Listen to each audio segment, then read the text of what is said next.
seated.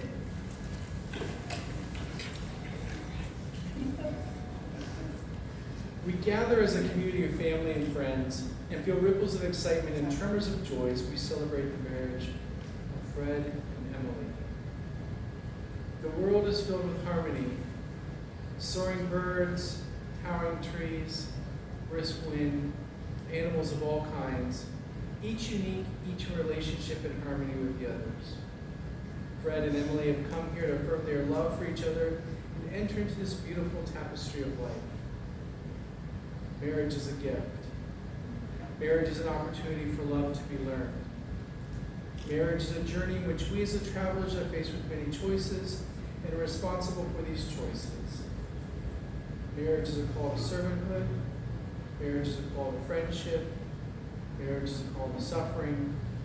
Marriage is not an event, but a way of life. Marriage involves intimacy in all areas for it to be fulfilling. Today, Fred and Emily, you come together bringing all of you to this marriage, all of your wonderful parts, all of your hurts and pains. You especially bring today all of your hopes and dreams for this marriage. In preparing for today, Emily, Fred shared, I knew you were the one for me pretty quickly. It's difficult for me to express my feelings, and I instantly let myself go with you. I immediately felt comfortable, and every time we were together, I never wanted to leave. I still feel that urge to stay home with you every day when I leave for work. You're perfect for me because of your compassion, your caring. You're the most supportive person. Anytime I have an idea or want to try something new, you always support my decision. You always have a heart of gold. You care for everyone. If someone is in need, you want to help them. You go out of your way to help the ones you love, even if it means dropping everything you're doing or going in the middle of the night. And Fred, Emily shared, I knew you were the one for me by the way you treated me. You treat me like a princess, and I've never had anyone love and protect me the way you do. You're perfect for me because you're the best thing to ever walk into my life. You're supportive and make me believe in things I couldn't before. You're strong-willed in all the right ways and have an amazing sense of humor. There's never a dull moment with you in the room. You both have tremendous faith in each other as you trust your future to the other's care. And you have excellent reasons for believing you belong together, but you have no guarantees. Instead, you stand together, not to accept on faith the challenge of creating the future together. You promise to be faithful to one another in big things as well as small. Your constant faith in each other will give form and substance and beautiful hopes you have for your future. Unless you're an unusual couple, at times your marriage won't look like anything like the vision you celebrate today. You may not feel much evidence of the love you now feel so keenly. At such a time, remember this moment. Remember the hopes and dreams that have been entrusted to your care. Marriage begins with a leap of faith that says, I will, before an unknown and unknowable future. Marriage is about being full of faith or faithful to one another. Faithfulness respects each other's ideas and feelings, keeps each other's secrets, guards each other's dignity, and honors each other in public and in private. Faithfulness is built from 10,000 minute acts of trust and trustworthiness. In such faith, you'll find the fulfillment of all the hopes and dreams you have today. Fred and Emily, have you come here freely without reservation to join together lawfully in marriage? If so, say, I have. Before family and friends, I ask you to affirm your vows to each other as you enter into this marriage. Begin to share all the joys of this new relationship, whatever the future may hold. Fred, repeat after me.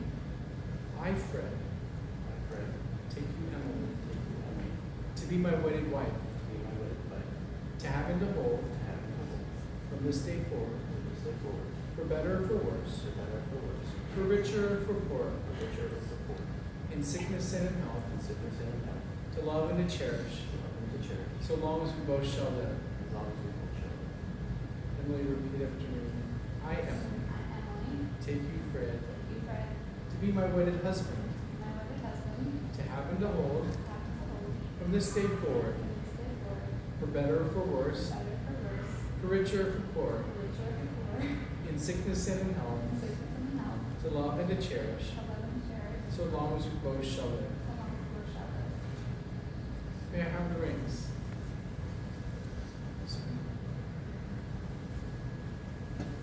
These rings are an outward and visible sign of invisible truth, which binds two hearts in one. As such, they are the symbols of the enduring and unending quality of the love which is now expressed between Fred and Emily.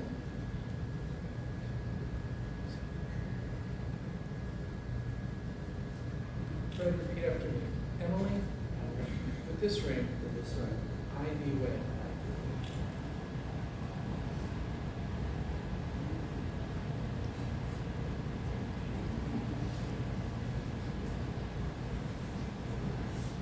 Emily, repeat after me. Fred, with this ring, I thee wed.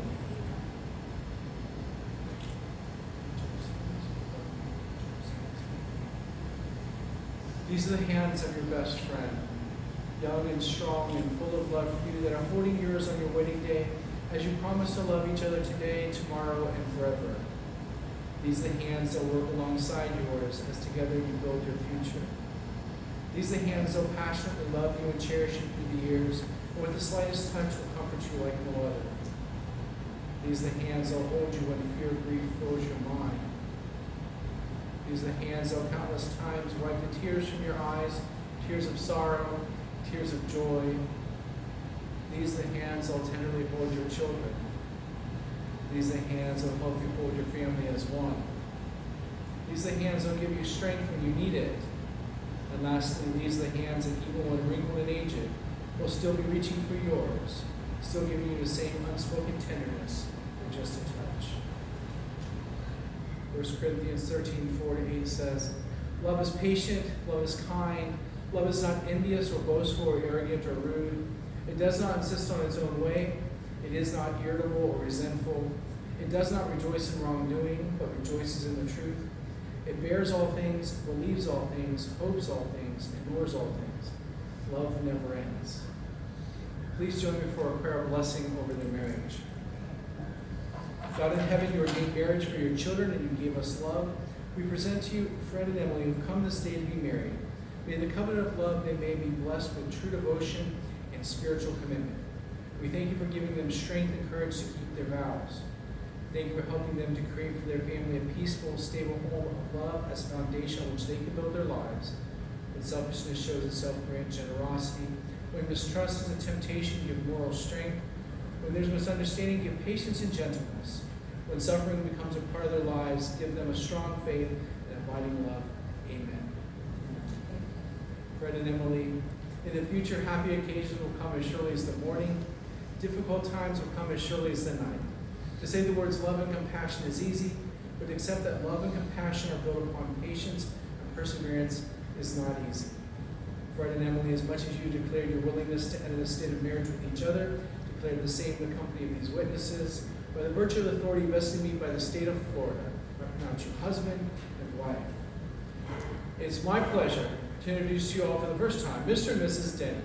Fred, you may kiss your bride.